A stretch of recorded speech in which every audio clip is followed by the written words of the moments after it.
Hello, friends and lovers. We have made it to 2025. But before we start the 2025 reading year, I need to tell you about my top 10 books of 2024. So we're going to go from 10 to 1, and it's going to be a journey. It might be a little long-winded. We will see. When I sat down, I realized I had so much to say. So buckle in. So number 10 is Slow Dance by Rainbow Rowell. This is a childhood friends to lovers story where these two get thrown back together after having a long, like you could call it separation. They just didn't talk for a long time. But now Shiloh is a divorcee single mom with 2 kids, and Carrie is a career Navy man. When they were younger, everyone always thought they were going to end up together. Just never worked out for them. They were always like best friends, and they come back together for their mutual friend's wedding. This is the kind of book that like makes me believe in soulmates because it's so evident to me that these 2 characters are supposed to end up together, and you're rooting for them even though they're messy and sometimes a little strange. Shiloh kept biting Carrie for some reason, but you know what? I'm here for girls' wrongs.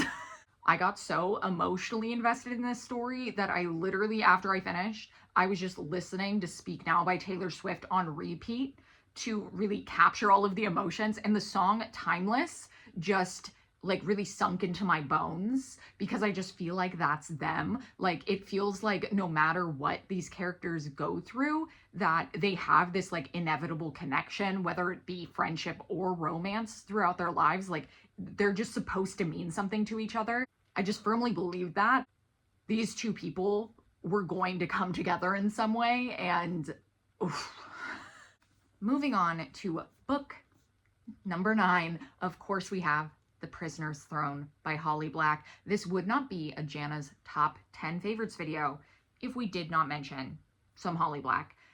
She is one of my favorite authors of all time. I just think everything she touches turns to gold, and this is just no exception for me. This takes place in the same world as the Cruel Prince trilogy. This follows Prince Oak and Ren as they, tackle some complicated political issues, romance, and, some betrayal along the way. One of my favorite things about Holly Black's Fae world is like it feels tangibly dangerous. You have to question like what everyone's saying, what everyone actually means by what they're saying. And so I feel like I'm always like a step behind Holly Black. Like I'm like, okay, like what's gonna happen next? There's always like a deeper meaning to what's going on. And I feel like I just really root for her characters, even though there's so many shades of gray to them. But basically, I'm just always gonna come back for more, She has never let me down, and I cannot wait for the second book of Night Book to come out next year, so that can be on my favorites list next year. And number 8, we have The Kingmaker by Kennedy Ryan. Whew. Kennedy Ryan is like never afraid to tackle big subject matter. Like she really was like, let me not take a break. Let me dive in. Every time I pick up one of her books, I need like months to recover because she always takes me on such an intense emotional journey that I'm just like, oh my God.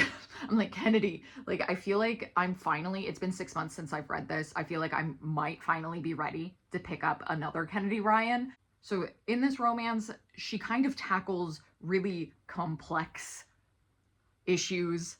This follows a man who comes from great privilege and he almost wants nothing to do with it. And he ends up meeting the heroine at a protest for his father's oil pipeline. So, the perfect place to find love.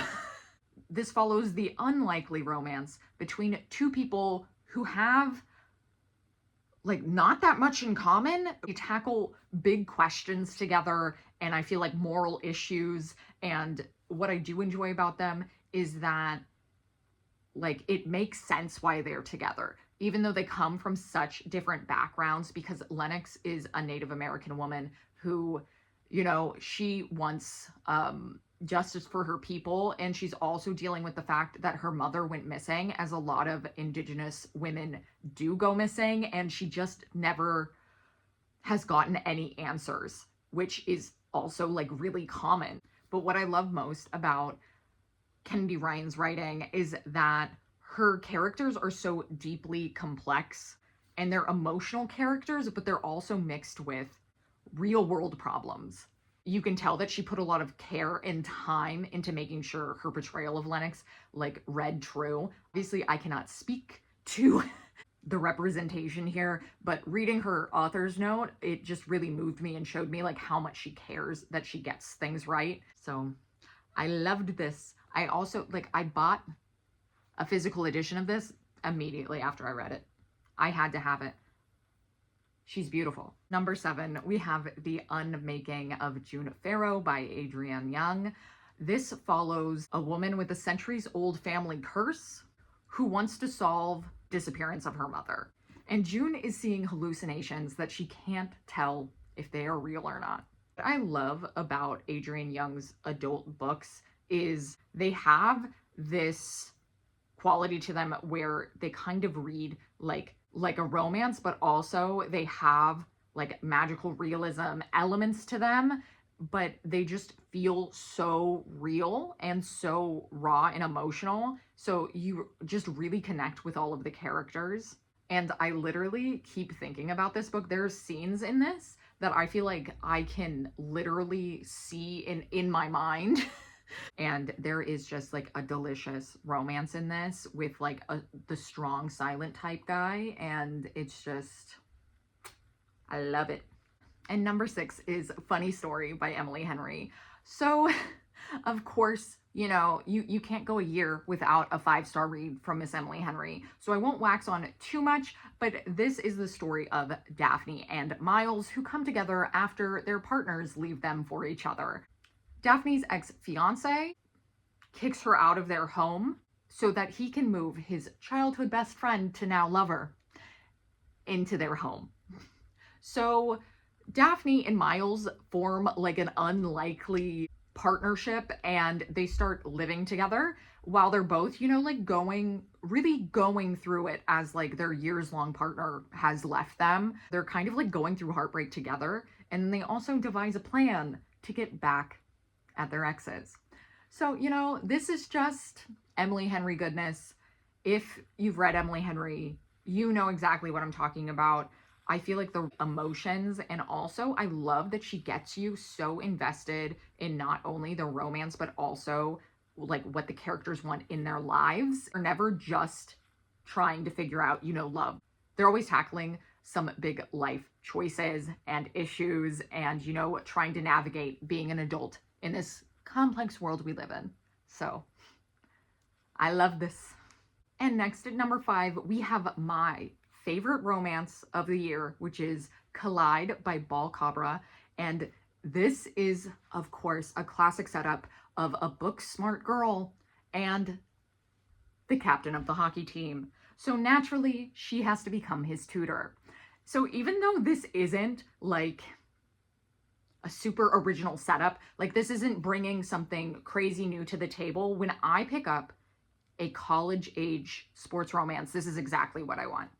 And I have been reading sports romance for over a decade, and I feel like I can be very picky about them, but this just delivered on everything I would want and everything I would want to feel and experience. And then it also just gave me one of my favorite golden retriever book boyfriends that has ever happened to me. I loved him. At number 4, we have this giant chonky monster. This is House of Flame and Shadow by Sarah J. Maas. This is one of my favorite fantasy series of all time, and this is my favorite Sarah J. Maas series. I absolutely love Hunt and Bryce, and I love the larger cast of characters in this. The way that Sarah like wrapped up this story in such a satisfying way, when there was like such high expectations on this, just really blew me away. I was actually really scared going into this one because there was things that happened in the second book that were going to carry over into this one that I was like totally unsure if she could even pull it off. But she did, and I was just so in this. Yeah, it was just like exactly what I would have wanted, and it just pulled off things that I totally thought was going to be impossible to pull off. We are making it to the last 3 books. Oh my god. Okay.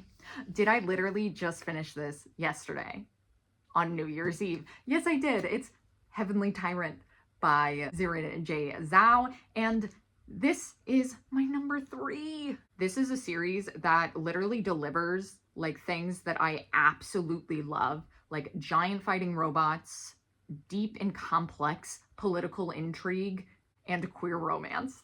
So wow, like the way I can't believe this is young adult because it tackles such big issues and she just pulls everything together in a way that leaves me like thinking and wanting more, and I need the 3rd book like right now. This was like such an easy 5 stars for me. It is very different from the first book, Iron Widow, because Iron Widow is like action-packed girl smash like absolutely feral woman, and then this is kind of all of the political consequences to her actions. So it is a little slower of a build because now she has to tackle like all of the problems that she invited with her actions. But I just absolutely love this.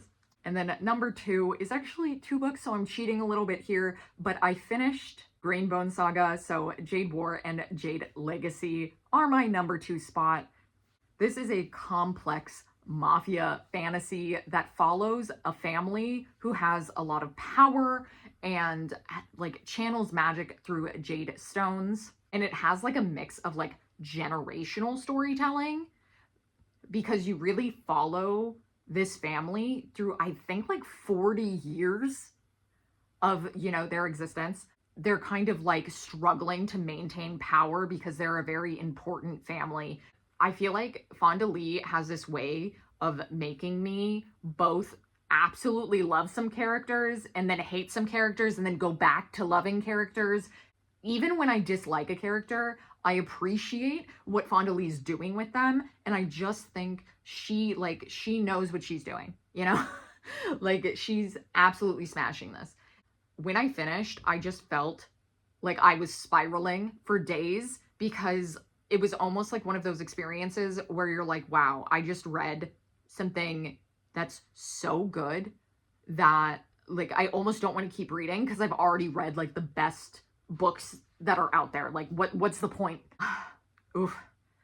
Yeah, they are scary, intense, but I just found myself like so connected. These are big books, and man, I was locked in, and there's just so much action and complex emotional issues and, you know, like little things that happen in normal families, but like dialed up to 11. Like, it's just crazy. I think I'll be thinking about Hilo and all of my feelings about Hilo forever. And now we have made it. Okay, so my favorite book of 2024, A Study in Drowning by Ava Reid.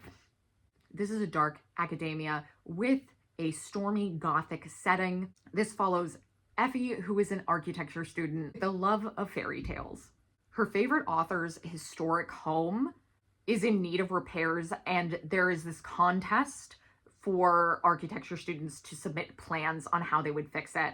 What really drew me to this one was the atmosphere is just so complex and so alive. Like I really felt like I was like transported somewhere. I think it also helps that this is kind of like a rainy, dreary story, and we had that exact weather as I was reading this, so it just like it felt like the perfect storm, if you will, to just really enjoy this. It also, you know me, it has an absolutely swoon-worthy romance between 2 rivals who are trying to uncover all of these family secrets and mysteries that are surrounding this manor as they try to decide how they're going to repair it. Ugh.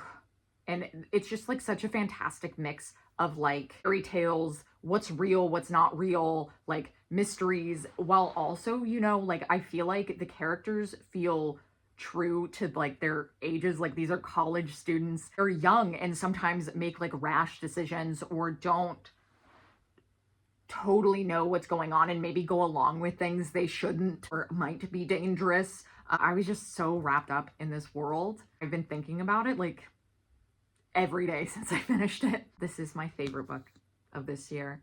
Let me know what your favorite book of 2024 was, and thank you so much for watching.